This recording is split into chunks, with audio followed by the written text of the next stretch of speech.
just doing a antenna inspection to make sure that everything is okay with the installation that was done 2.5 years ago, and making sure that all the antenna parts are not totally rusted, except the screws on the antenna itself. Now, if the antenna is entirely rusted, you're probably going to need a new antenna, especially if the signal is not that good. But if your cables are not as good, may have some rusty spots on it, you're definitely going to need some new cables.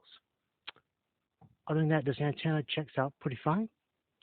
No signal issues, and everything looks good. The pole stands up pretty good.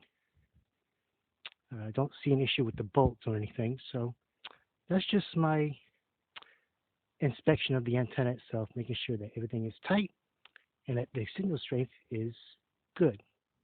Also, it helps to make sure that your cable lines are tied to the antenna mast so that they don't get blown around in the wind.